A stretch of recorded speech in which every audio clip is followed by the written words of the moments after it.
Shalom Bapak Ibu Saudara sekalian yang dikasih Tuhan, senang bisa menjumpai kembali Bapak Ibu Saudara sekalian, dan saya terus berdoa Bapak Ibu dalam kondisi sehat, dalam penyertaan Tuhan yang luar biasa. Nah, hari ini kita akan mendengarkan kebenaran firman Tuhan, dan saya percaya apa yang saya bagikan beberapa menit ke depan dari kebenaran firman Tuhan ini akan memberkati Bapak Ibu Saudara sekalian. Tapi sebelumnya mari kita akan tunduk kepala, kita akan berdoa bersama-sama. Tuhan, kami bersyukur untuk kesempatan yang indah, kesempatan yang baik yang Kau berikan dalam hidup setiap kami. Tuhan, kami sungguh bersyukur hari ini anugerah-Mu limpah. Dan hari ini kami mau belajar akan firman-Mu Tuhan. Biarlah roh hikmat dan wahyu turun atas setiap kami, sehingga kami boleh mengerti kebenaran firman Tuhan yang kami dengar hari ini. Dan kami berjanji bahwa segala pujian, hormat dan kemuliaan kami hanya berikan kepadamu.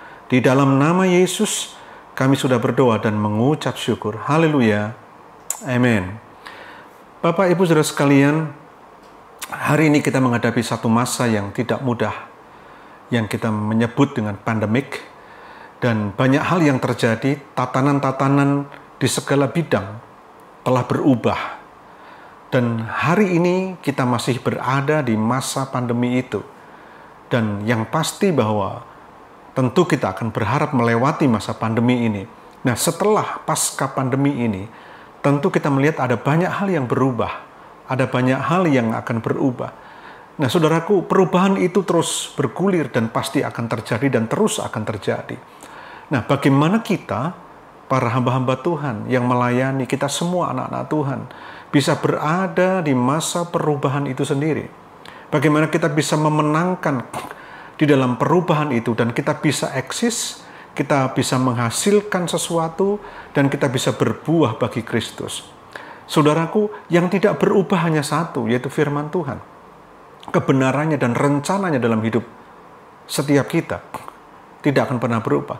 Tetapi zaman, waktu yang kita hidupi hari ini, di mana kita berada, adalah terus berubah. Dan kita berada di masa perubahan itu sendiri.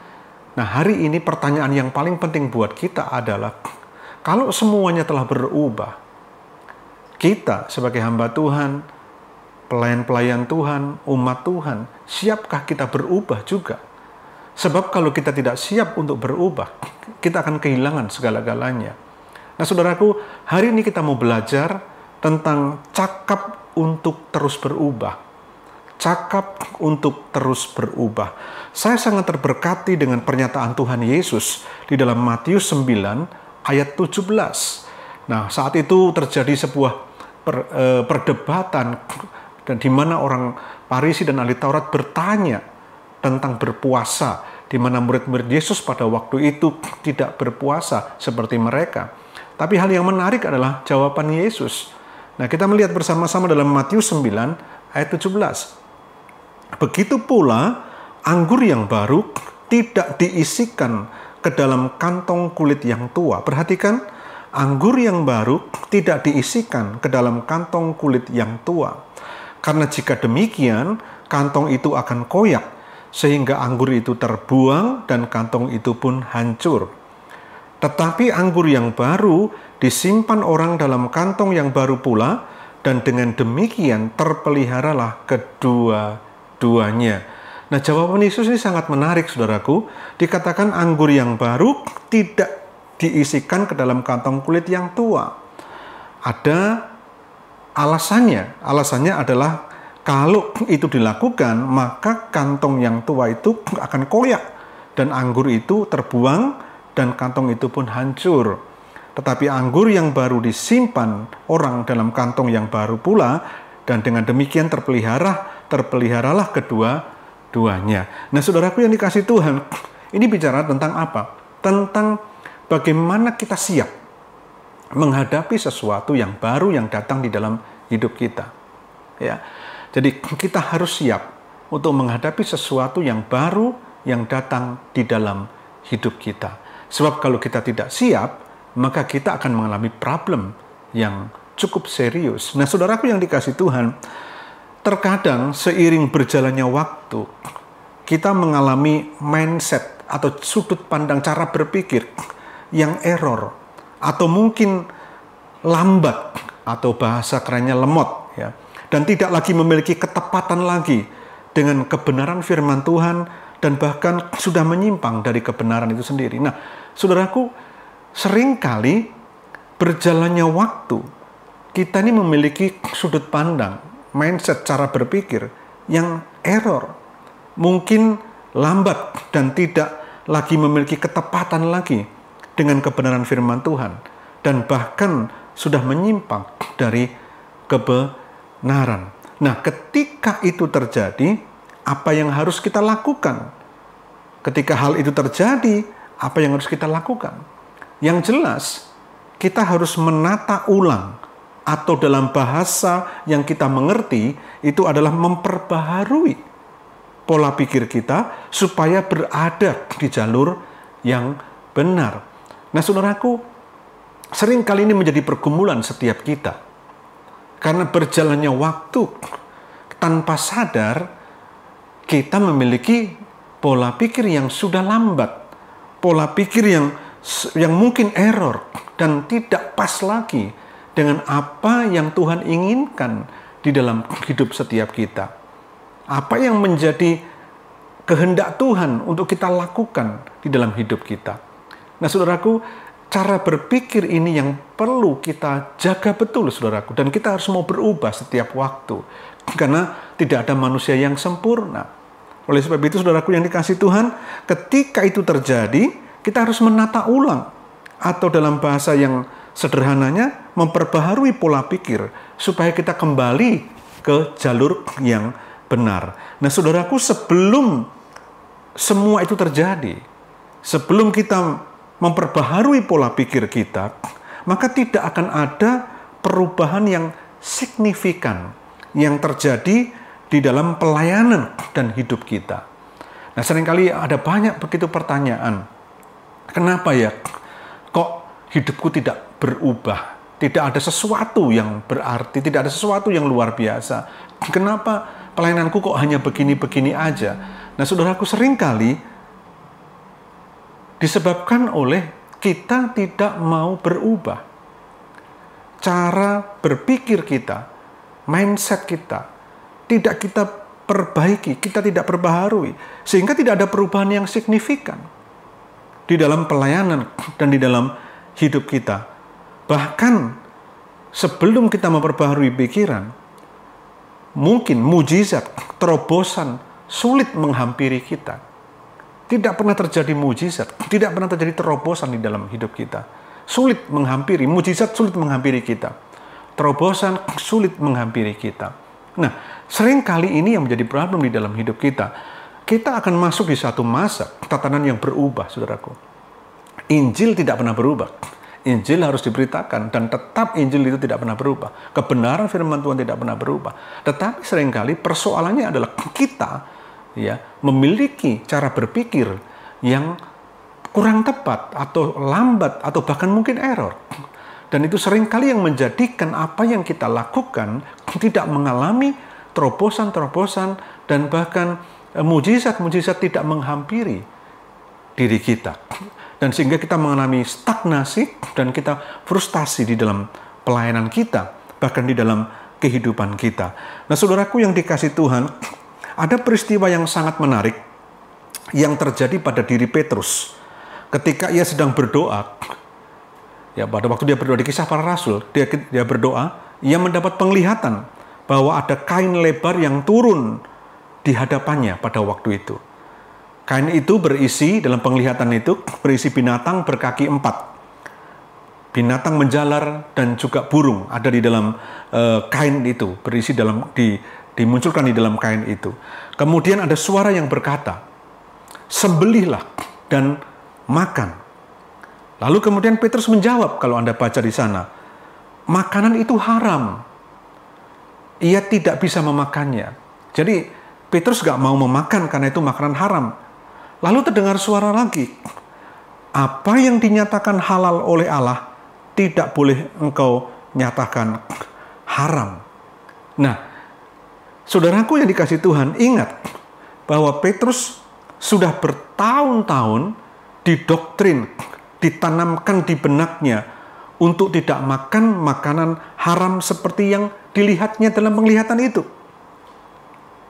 Nah, tetapi ada perintah, makan, ya, sembelihlah dan makan. Dan bahkan ada suara yang berkata, apa yang dinyatakan halal oleh Allah tidak boleh engkau nyatakan haram. Nah, di sini maka Petrus perlu mengubah mindset, cara pandang, cara berpikir yang sudah sekian lama dia dapatkan itu. Nah, lalu kemudian yang sudah mendarah daging di dalam pikirannya. Dan untungnya di dalam kisah itu, Petrus peka dan cepat belajar.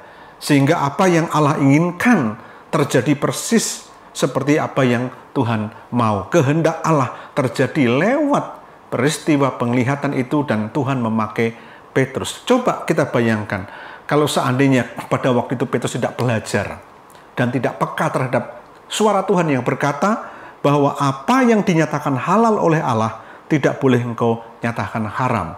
Dan kemudian ketika dia mendengar perkataan itu, dia tangkap itu dan dia lakukan, dan akhirnya kehendak Allah terjadi di dalam hidupnya dan bahkan Tuhan memakai Petrus. Nah, saudaraku yang dikasihi Tuhan, dalam kehidupan kita secara pribadi dan pelayanan, kita perlu menata ulang kembali apa yang terdapat di dalam pikiran kita. Ini penting, saudaraku. Kita menghadapi sebuah perubahan di luar sana. Kita hidup di sebuah tatanan yang akan berubah dan terus berubah. Oleh sebab itu, kita harus menata ulang kembali mindset, cara berpikir kita. Kita tidak kaku. Coba Anda bisa bayangkan, kita tidak pernah mengira bahwa hari ini kita tidak bisa lagi beribadah dalam skala yang besar seperti dulu sebelum pandemi datang. Dan kita tidak pernah berpikir untuk itu. Dan perubahan tiba-tiba terjadi begitu cepat.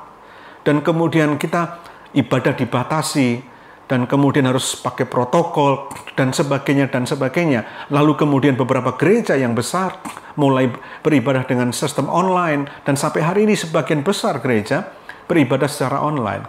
Ini nggak pernah kita bayangkan, saudaraku. Coba seandainya kalau kita ngotot, kita tetap berkata, pokoknya nggak mau, gua tetap mengibadah secara besar, kumpul lagi seperti dulu. Apa yang terjadi? Kita akan menjadi masalah yang besar. Nah, saudaraku, apakah berarti dengan berubahnya itu Injil tidak bisa diberitakan? Apakah dengan berubahnya itu berarti kita tidak bisa pelayanan? Tentu tidak. Rencana Tuhan tetap, panggilan Tuhan tetap di dalam hidup kita. Cuma yang perlu kita ubah adalah cara berpikir kita, mindset kita. Nah, saudaraku yang dikasihi Tuhan, pertanyaan yang simpel, yang sederhana, bahwa mengapa perlu memperbaharui pola pikir kita? Ya, mengapa perlu memperbaharui pola pikir kita? Ini pertanyaannya.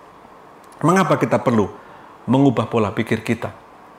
Yang pertama adalah pikiran kita itu menentukan siapa kita.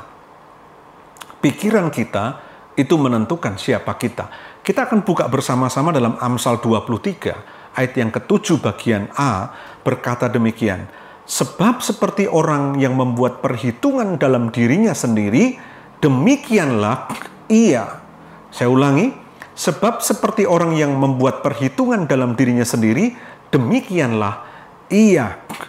Dalam bahasa Inggris itu artinya begini, you are what you think. Engkau adalah apa yang kau pikirkan. Siapa Anda adalah apa yang Anda pikirkan.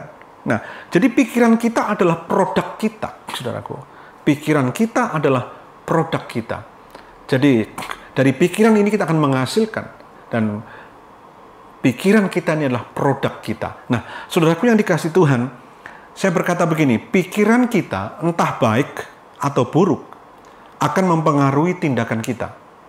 Saya ulangi, pikiran kita entah baik atau buruk akan mempengaruhi tindakan kita.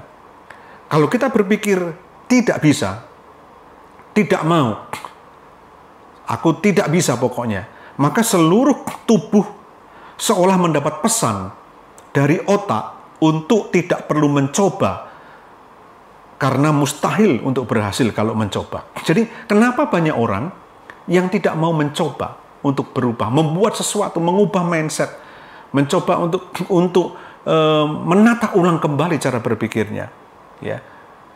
Karena mereka sudah berpikir, percuma, pasti tidak berhasil. Karena apa? Dimulai dari sebuah pikiran kita yang kita berkata tidak bisa. Ketika pikiran kita dipenuhi dengan sebuah pernyataan saya tidak bisa, maka yang terjadi seluruh tubuh itu seolah mendapat pesan dari otak untuk tidak perlu mencoba itu semua. Karena itu mustahil untuk berhasil. Nah, saudaraku yang dikasihi Tuhan, sebaliknya, ketika kita berpikir bisa, maka seluruh tubuh akan mengerahkan kekuatannya. Fisik dan jiwa kita akan berupaya maksimal sampai apa yang dipikirkan, yang ada dalam pikiran kita tadi yang kita berkata bisa, itu benar-benar terjadi dan kita melakukannya. Nah, ini penting buat hidup kita. Seringkali ada orang-orang yang tidak pernah mau mencoba untuk sesuatu yang baru. Dan dia berkata, tidak mungkin bisa berhasil. Saudara, saya maklumi karena di pikirannya sudah berkata tidak bisa. Karena pikirannya sudah dipenuhi dengan kata tidak bisa.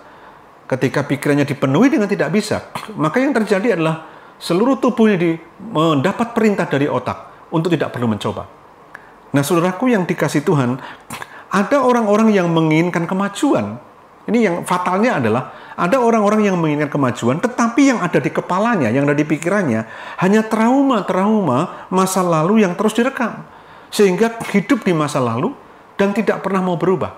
Hidup di dalam pola pikir yang lalu dan tidak mau berubah. Tapi kalau ditanya, kepingin maju, ingin maju. Ini yang lucu, saudaraku. Ada orang-orang yang ingin maju, tetapi di otaknya, di kepalanya, dipenuhi dengan trauma-trauma masa lalu yang terus direkam. Yang artinya pikiran-pikiran masa lalu. Dan terus kemudian tidak pernah mau mencoba. Nah, ada orang ingin mengecap hal-hal yang besar.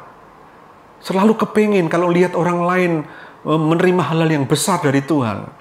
Dan dipakai Tuhan dan kemudian juga mendapatkan hal-hal yang besar. Lalu kepingin seperti orang itu. Ingin mengecap hal-hal yang besar. Tetapi pikirannya terus saja terbayang tentang cara-cara daging dalam berusaha dengan kekuatan sendiri maksudnya. Dia mencoba dengan kekuatannya sendiri. Karena pola pikirnya kerdil. Pola pikirnya kecil. Ya. Dia hanya pikir dengan kekuatannya sendiri. Dia akan mencoba dengan cara-cara yang seperti itu. Pokoknya aku punya cara seperti ini. Aku punya cara seperti ini. Dengan pandangan sendiri. Dan tidak mau mengubah mindset-nya. Cara berpikirnya. Sehingga apa yang terjadi? Ya, keinginan hanya keinginan. Kerinduan hanya kerinduan. Tapi tidak akan pernah terjadi itu di dalam hidupnya. Nah, saudaraku yang dikasihi Tuhan, saya boleh gambarkan bahwa pikiran itu ibarat tanah. Jadi, saya gambarkan bahwa pikiran itu ibarat tanah. Jadi, kalau tanah itu semakin dirawat, dijaga, ditaburi benih yang baik, maka menghasilkan hal-hal yang produktif. Saya ulangi, pikiran itu ibarat tanah. Ya. Jadi, kalau tanah itu semakin dirawat, tanah itu dijaga, tanah itu ditaburi benih yang baik, maka menghasilkan hal-hal yang produktif. Nah, sekarang kita mulai berpikir bersama-sama. Kalau pikiran kita itu saya gambarkan seperti tanah, sudahkah pikiran kita rawat dengan baik?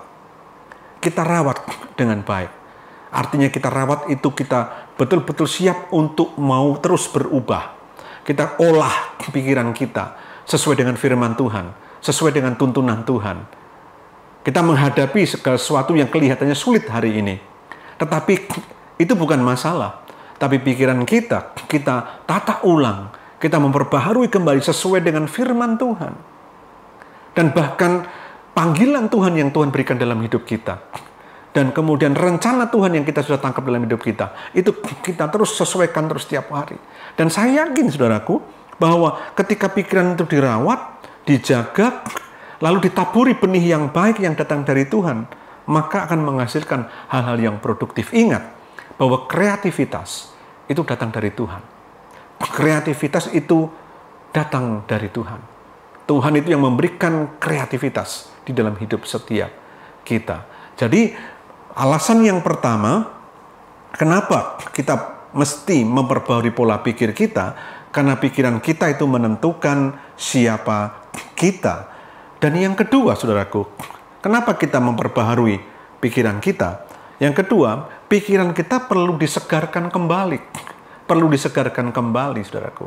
Nah, saudaraku yang dikasihi Tuhan, kalau saya boleh gambarkan lagi bahwa otak kita, pikiran kita itu juga seperti lemari, seperti almari. Saudara, Anda bisa bayangkan, kadang di dalam lemari rumah kita itu diisi oleh hal-hal yang tidak kita gunakan lagi. Ada baju-baju di sana yang sudah tidak kita pakai lagi. Hal-hal yang sudah tidak pas lagi dengan tubuh kita. Nah, kadang-kadang lemari itu perlu dibersihkan. Bahkan mungkin baju-baju itu perlu dikeluarkan dari lemari. Mungkin dibuang kalau sudah nggak bisa dipakai. Kalau masih bisa dipakai, bisa diberikan kepada orang yang membutuhkan. Nah, saudaraku, otak kita, pikiran kita itu juga seperti lemari. Kadang-kadang yang ada di dalam lemari itu sudah tidak kita gunakan lagi. Tidak bisa digunakan lagi. Dan yang sudah tidak pas lagi. Saya kasih contoh sekarang ini kalau kita berpikir tentang sebuah KKR besar. Sudah nggak bisa lagi. Dulu, iya. Tapi sekarang sudah nggak pas lagi. Nah, apakah berarti karena tidak ada KKR yang besar di lapangan-lapangan, lalu kemudian tidak akan pernah terjadi kebangunan rohani? Tentu tidak. Terus kebangunan rohani itu akan terjadi. Karena konsep kebangunan rohani yang Tuhan maksudkan itu sangat besar dan sangat luas, saudaraku. Nah, makanya saudaraku, kita harus betul-betul menangkap apa yang Tuhan mau. Dan kebangunan rohani tidak selalu identik dengan jumlah yang besar. Tapi bagaimana kebangunan rohani itu bisa terjadi dalam kelompok-kelompok kecil yang luar biasa. Jadi inilah sesuatu hal yang harus kita pahami betul. Nah, itu perlu pembaharuan. Jadi pikiran kita perlu diperbaharui karena pikiran kita perlu disegarkan kembali. Nah, saudaraku yang dikasihi Tuhan, jangan khawatir untuk mengosongkan dan mulai dari awal untuk memperoleh hasil yang lebih baik. Jangan pernah khawatir untuk mengosongkan almari kita, otak kita, pikiran kita dari hal-hal yang sudah tidak pas tadi. Jangan khawatir. Ya, jangan khawatir. Supaya kita bisa memperoleh hal-hal yang lebih baik. Ya. Kita harus rendah hati untuk bisa mengeluarkan atau mengosongkan kembali hal-hal yang sudah tidak pas lagi di dalam pikiran kita. Sama seperti kita mengeluarkan baju-baju kita yang sudah tidak bisa kita pakai lagi untuk tubuh kita. Tidak pas lagi. Jadi jangan pernah khawatir. Loh, lemarinya nanti kosong, Pak. Ya mungkin kosong. Mungkin hanya terisi sedikit. Tidak masalah. Kita bisa mengisinya dengan baju-baju yang pas dengan tubuh kita. Yang sesuai saat ini. Nah, Tuhan akan memberikan itu juga ketika kita mau berubah. Nah, saudaraku yang dikasihi Tuhan, mengosongkan almari atau pikiran kita supaya Tuhan mengisinya dengan anggur yang baru, dengan hal-hal yang baru, dengan visi yang segar kembali di dalam hidup setiap kita. Nah, saya percaya ketika Anda dan saya mau lakukan ini, Anda akan melihat sesuatu yang luar biasa, yang dulu mungkin Anda tidak pernah bisa lihat, tidak pernah bisa bayangkan, tetapi nanti Anda akan bisa melihatnya. Nah, saudaraku yang dikasihi Tuhan, pastikan pikiran kita selalu terhubung dengan hati Tuhan. Inilah saat-saat ini di masa pandemi ini, jangan hanya mendengar berita-berita tentang pandemi saja. Tapi di balik pandemi itu ada suara Tuhan. Ada pernyataan Tuhan. Ada hati Tuhan yang diutarakan di sana. Nah, itu sebabnya saudaraku, pastikan pikiran kita selalu terhubung dengan hati Tuhan. Maka segala hal yang baru itu akan mengalir jernih dalam pikiran kita. Nah, hari ini kita perlu disegarkan pikiran kita supaya Tuhan mengaliri hal-hal yang jernih dalam pikiran kita. Dan akhirnya ada hal-hal yang menyegarkan sehingga pelayanan kita, hidup kita itu disegarkan kembali dan kita punya semangat yang baru untuk masuk dalam rencana Allah di masa yang baru, di dalam satu musim yang baru di dalam kehidupan kita. Nah, saudaraku yang dikasihi Tuhan, jadi saya sekali ulangi bahwa pastikan pikiran kita selalu terhubung dengan hati Tuhan. maka segala hal yang baru itu akan mengalir jernih dalam pikiran kita. Dan yang ketiga, mengapa kita mesti memperbarui pikiran kita? Pikiran kita perlu senantiasa diperbaharui menjadi seperti Kristus. Kita ini melayani Kristus, saudaraku. Bagaimana mungkin kita melayani Kristus tanpa pikiran yang sama dengan Kristus? Karena kita melayani Kristus, kita harus menyesuaikan pikiran kita dengan pikiran Kristus. Apa yang ada dalam pikiran Kristus? Pertanyaannya, apa yang ada dalam pikiran Kristus? Yang ada dalam pikiran Kristus adalah hal-hal yang bernilai kekal. Hal-hal yang bernilai kekal. Apa hal-hal yang bernilai kekal itu? Jiwa-jiwa atau people. Itu yang bernilai kekal.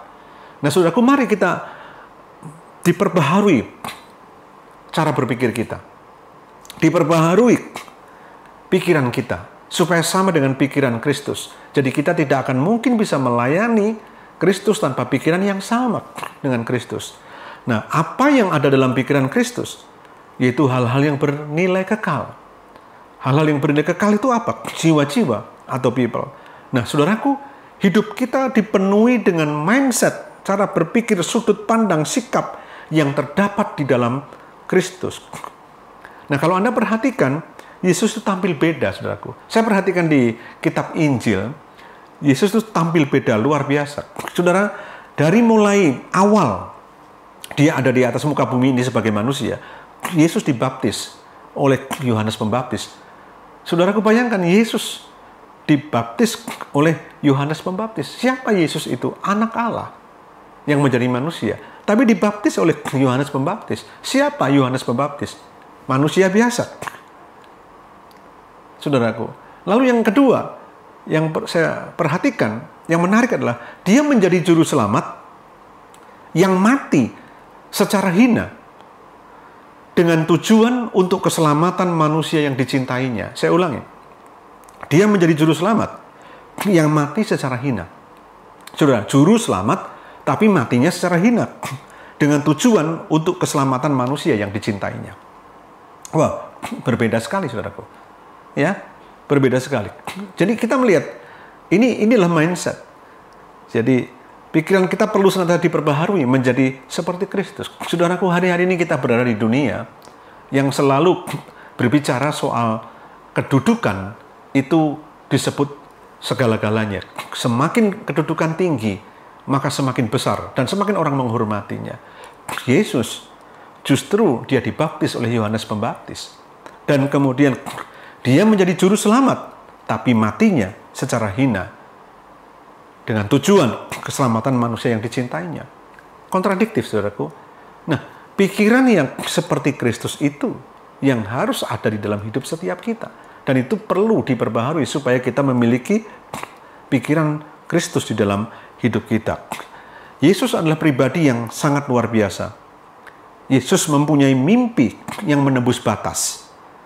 Pada umumnya, ya, ketika dia mati di atas kayu salib dan kemudian untuk menyelamatkan banyak orang. Dan itu mimpi yang luar biasa. Ketika dia di Taman Getsemani, dia berkata, bukan kehendakku, kehendakmu yang jadi. Saudaraku, itu mimpi yang menembus batas. Yesus memiliki keyakinan yang tidak dapat digoyahkan. Ya, dia tetap mati di atas kayu salib, menggenapi rencana Tuhan. Sekalipun menghadapi masalah yang berat, punya keyakinan yang tidak dapat digoyahkan. Dan Yesus juga menunjukkan, membuktikan perbuatan imannya, bukan sekedar berkata-kata saja. Jadi dia tunjukkan imannya, dan imannya itu menjadi kenyataan. Nah, hari ini, kalau kita mau berubah sudut pandang kita memiliki pikiran yang seperti Kristus. Ingat, saudaraku, apa yang ada dalam pikiran Kristus adalah hal-hal yang bernilai kekal. Apa yang bernilai kekal? Jiwa-jiwa atau people. Nah, saudaraku, dan ingat, di tengah-tengah dunia yang selalu mengatakan bahwa kedudukan semakin tinggi, semakin dihormati, dan itu seperti segala-galanya. Dan tapi Yesus justru dibaptis oleh Yohanes Pembaptis. Dia menjadi juru selamat, mati secara hina dengan tujuan untuk keselamatan manusia yang dicintainya. Dan Yesus punya mimpi yang besar. Saudaraku, di tengah-tengah tantangan yang besar yang dia harus hadapi pada waktu itu. Dia punya mimpi yang besar, yang menembus batas. Sama hari ini, kita para hamba-hamba Tuhan, para pemimpin, dan juga umat Tuhan.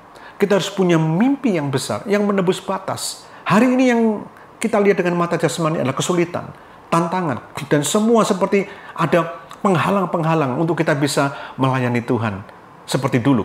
Tetapi saudaraku, mari kita punya mimpi yang menembus batas. Dan yang kedua, Yesus itu memiliki keyakinan yang tidak dapat digoyahkan. Mari kita hidup dalam panggilan yang kuat dalam hidup ini. Dan biarlah panggilan itu semakin kuat. Dan kita memiliki keyakinan akan panggilan itu.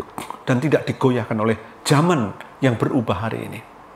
Dan kemudian yang ketiga, Yesus bisa menunjukkan dan membuktikan perbuatan imannya, bukan sekedar kata-kata saja. Nah, ini yang menarik, saudara, bahwa kita buktikan iman kita lewat perbuatan-perbuatan hidup kita. Nah, kita mau percaya bahwa kalau di masa-masa yang sulit ini, dan dalam pandemi ini, bahkan nanti pasca pandemi, mari, semuanya akan berubah, tapi hal yang pasti, untuk kita para pemimpin, kita juga harus merubah mindset kita, cara pandang kita, cara berpikir kita, supaya sesuai dengan apa yang Tuhan mau, Tuhan inginkan di masa-masa yang sulit ini, di masa pasca pandemi nanti juga, Tuhan inginkan kita lakukan sesuatu. Nah, kita harus mau berubah. Nah, saudaraku yang dikasih Tuhan, saya berdoa, apa yang saya bagikan ini akan membawa Bapak Ibu Saudara sekalian semakin bersemangat, melihat bahwa Tuhan itu terus akan bekerja di dalam diri kita. Dan kita menyerahkan diri kita untuk terus dikerjakan oleh Tuhan. Dan Tuhan akan berbuat sesuatu di dalam hidup kita. Sampai kemudian mengubah cara berpikir kita. Setiap hari, setiap waktu kita mau berubah. Dan saya percaya Roh Kudus akan bekerja dengan luar biasa dan berbicara kepada setiap kita. Dan kita mengikuti tuntunannya setiap waktu. Dan cara berpikir kita diubahkan olehnya. Dan dengan demikian, kita akan dipakai Tuhan, dan nama Tuhan dipermuliakan lewat pelayanan kita, hidup kita, dan jiwa-jiwa akan semakin dimenangkan bagi kemuliaannya. Dan saya berdoa apa yang saya bagikan ini memberkati Bapak Ibu Saudara sekalian. Mari kita akan tunduk kepala bersama-sama. Tuhan, kami berdoa di dalam nama Yesus, Kau memberkati sharing firman ini Tuhan.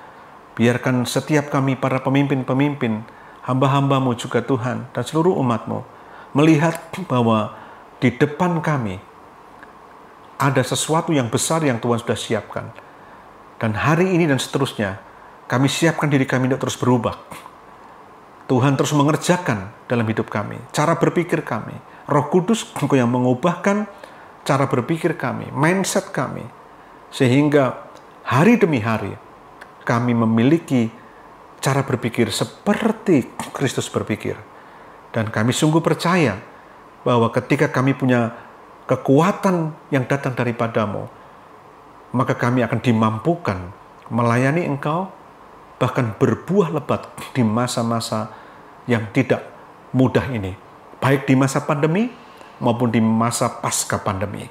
Kami percaya Tuhan, Engkau akan memberkati hidup setiap kami hamba-hambamu. Dan terus kami akan berkemenangan dan roh kami menyala-nyala. Dalam nama Tuhan Yesus. Haleluya. Amin. Tuhan memberkati.